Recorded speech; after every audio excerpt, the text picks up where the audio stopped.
करारविन्देन पदारविन्दं मुखारविन्दे विनिवेशयन्तं वटस्थपत्रस्य पुटे शयना बालं मुकुन्दं मनसा स्मरामि। श्रीकृष्ण गोविन्द हरे मुरारी, हे नाथ नारायण वासुदेवा। जिह्वे पे बसवा मृत में देवा, गोविंद दामोदर माधवेति, गोविंद दामोदर माधवेति। कार्तिक मास की कथा सुनने वाले सभी भक्तों का आज की कथा में हार्दिक स्वागत है। भगवान श्री कृष्ण और राधा रानी की कृपा सदैव आप और आपके समस्त परिवार पर बनी रहे। और अब आप सुनेंगे कार्तिक मास की कथा अध्याय 11। आप सभी माताओं, बहनों और भाइयों की जय जय श्री राधे, जय श्री कृष्णा। आज हम कार्तिक महात्म्य का 11वां अध्याय सुनेंगे। इससे पहले आप सभी मेरे साथ बोलिए, हरे कृष्णा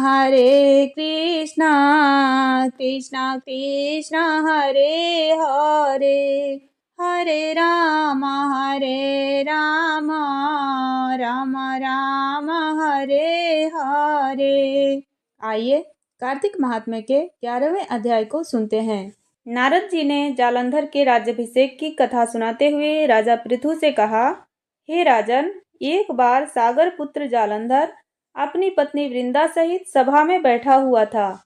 तभी गुरु शुक्राचार्य जी का वहां पर आगमन हुआ। उनके तेज से सभी दिशाएं प्रकाशित हो गई। गुरु शुक्राचार्य को आता देख जालंधर ने असुर सहित उठकर बड़े आदर से उन्हें प्रणाम किया।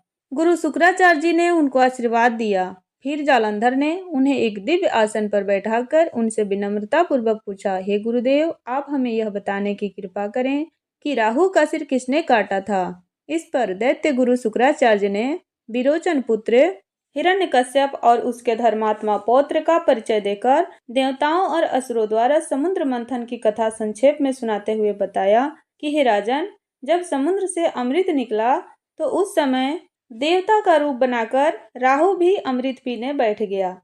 इस पर इंद्र के पक्षपाती भगवान विष्णु ने राहु का सिर काट दिया। अपने गुरु के मुख से इस प्रकार के वचन सुनकर जालंधर के क्रोध की सीमा न रही। उसके नेत्र लाल हो गए। फिर उसने अपने धसमर नामक दूत को बुलाया। तत्पश्चात उसने धसमर को आज्ञा दी कि तुम शीघ्र ही इंद्रपुरी में जाकर इंद्र को मेरी शरण में ले आओ। धसमर जालंधर का बहुत आज्ञाकारी एवं निपुण दूत था। वह जल्द ही इंद्र के सुधर्मा नामक सभा में जा पहुंचा और जालंधर के शब्दों में इंद्र से बोल उठा, इंद्र, तुमने समुद्र का मंथन क्यों किया और मेरे पिता के समस्त रत्नों को तुमने क्यों लिया? ऐसा करके तुमने अच्छा नहीं किया। यदि तू अपना भला चाहता है तो देवताओं सहित रत्नों को लेकर मेरी शरण में आ जा, अन्यथा मैं तेरे राज्य का विध्वंस कर दूंगा। यह सुनकर इंद्र बहुत विस्मित हुआ और कहने लगा, पहले मेरे भय से सागर ने सब पर्वतों को अपनी कुक्षी में स्थान क्यों दिया और उसने मेरे शत्रु दैत्यों की रक्षा क्यों की? इसी कारण मैंने उसके सब रत्नों को हर लिया है। मेरा द्रोही सुखी नहीं रह सकता। इंद्र की ऐसी बात सुनकर वह दूत शीघ्र ही जालंधर के पास आया और पूरा वृतांत कह सुनाया।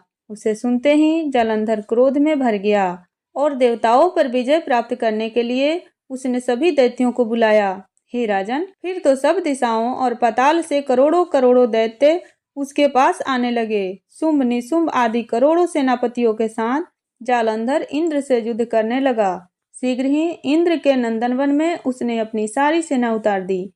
वीरों की शंख ध्वनि और गर्जना से इंद्रपुरी गूंज उठी। अमरावती छोड़कर देवता उससे युद्ध करने चले।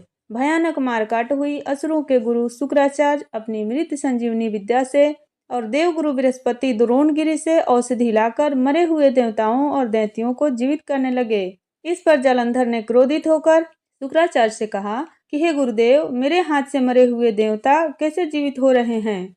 जीवित वाली विद्या तो आपके पास है। शुक्राचार्य ने कहा कि जालंधर, यह सब द्रोणगिरि और बृहस्पति का किया हुआ है।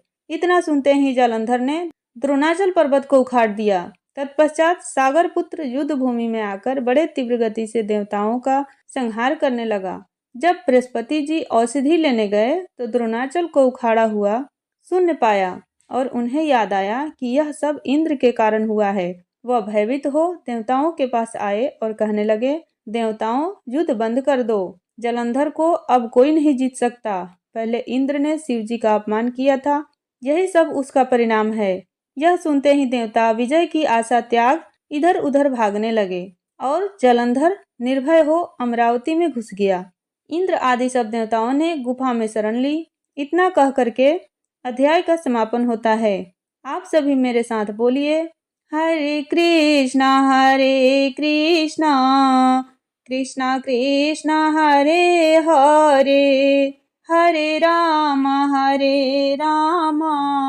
राम राम हरे हरे।